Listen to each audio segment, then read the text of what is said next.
struck with such a violent blow that he grabbed onto your leg and refused to let go. The people beating him were insane. 2 were laughing, 1 kept searching for something in his jacket.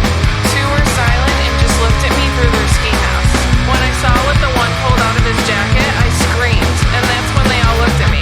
As they walked towards me, I pleaded with them. I asked, why me? The 2 that were laughing both stopped. One of them said, why not? That's all I remember. The embers fly as you raise your eyelids. You think, how can they be so cruel and ultra-violent? The embers fly as you raise your eyelids.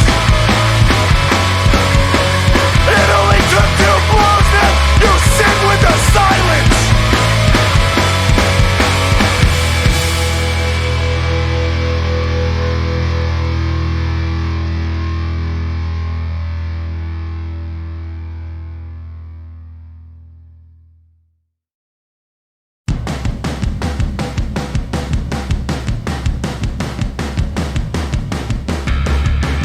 Scratches us up, smell up this place like you only ate big stroganoff. Don't talk to me with those bootcut Levi's that check fucking Polo 6XL your value size. Big fat shit rolling all the way down the stairs. Ready to book your goddamn leg, but guess what? No one cares. Roll this crowd back to your fork fucking toilet, screaming all high pitch like you got something for us. It'll never happen. You look all fucking sweaty. The AK's too heavy for those salty paws. You yucky fuck. Gross. Big beefy bitch thinks that he has hands, but a Puerto Rican caught his eyes out with his bare hands. Jumped on his back like an angry rooster. Pulled his hair out like a vicious punky booster. Takes all kind of people.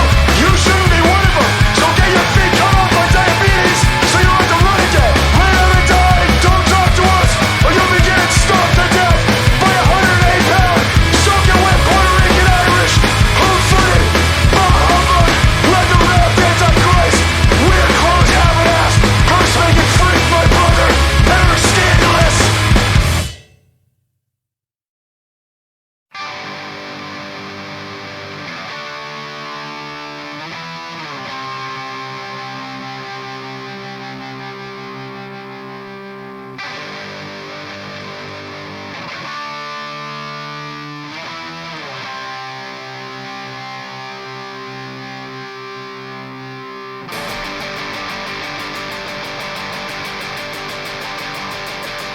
Hold up! Get the fuck in the van!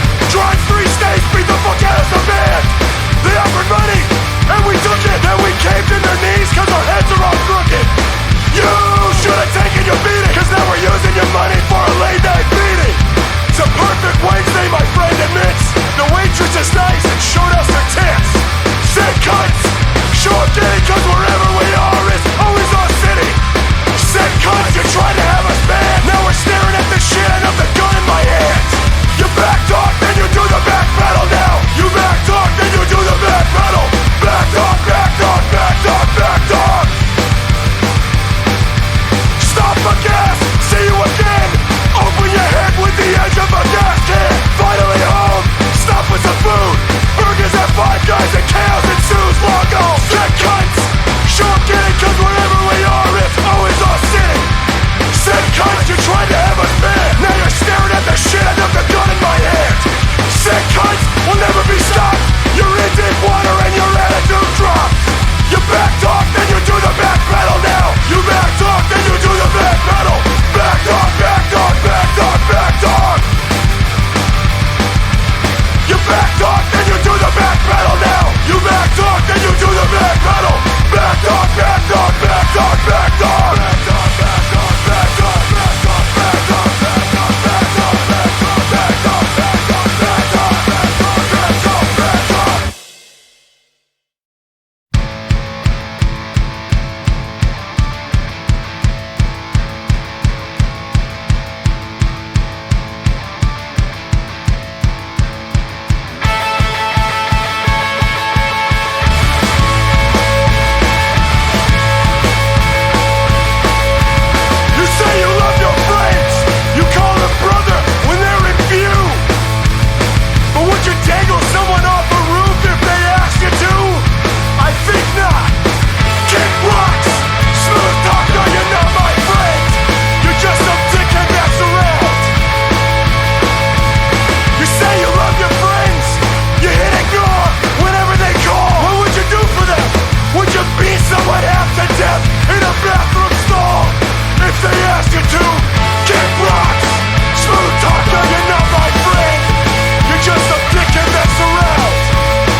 It was the summer before 7th grade. It was also the summer Chris Rishi, a girl from my school, told my friend Ryan that she wanted to give him a blowjob. None of us have ever gotten a blowjob before, and even less of us knew what a blowjob felt like.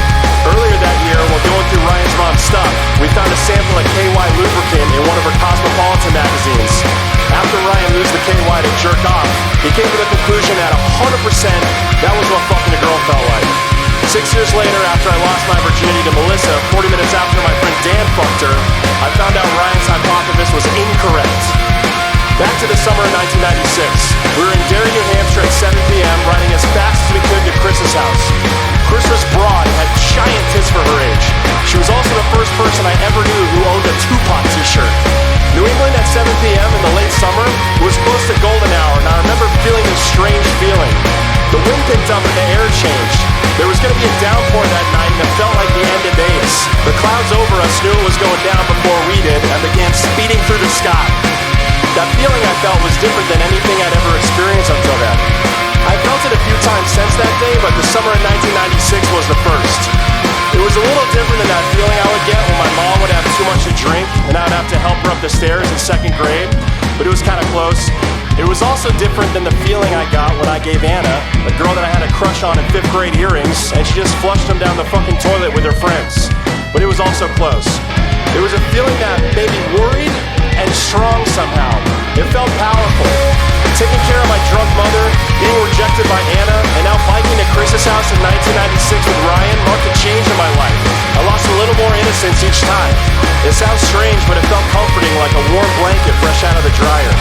One that my dad used to put on me when I was little before I would take a nap in his apartment that never kept in heat or had electricity. I felt this, I think, because there was nothing more to be done. The train was already moving and there was no more stopping it. At that moment, it was out of my control. The last time I felt this feeling was when I got a call that the kid from last night still hasn't woken up and his girlfriend knew it was me. Wonder if Ryan remembers this as well as I do. Wonder if Chris remembers this as well as I do. Wonder if they're all still alive. Wonder if that kid's still alive.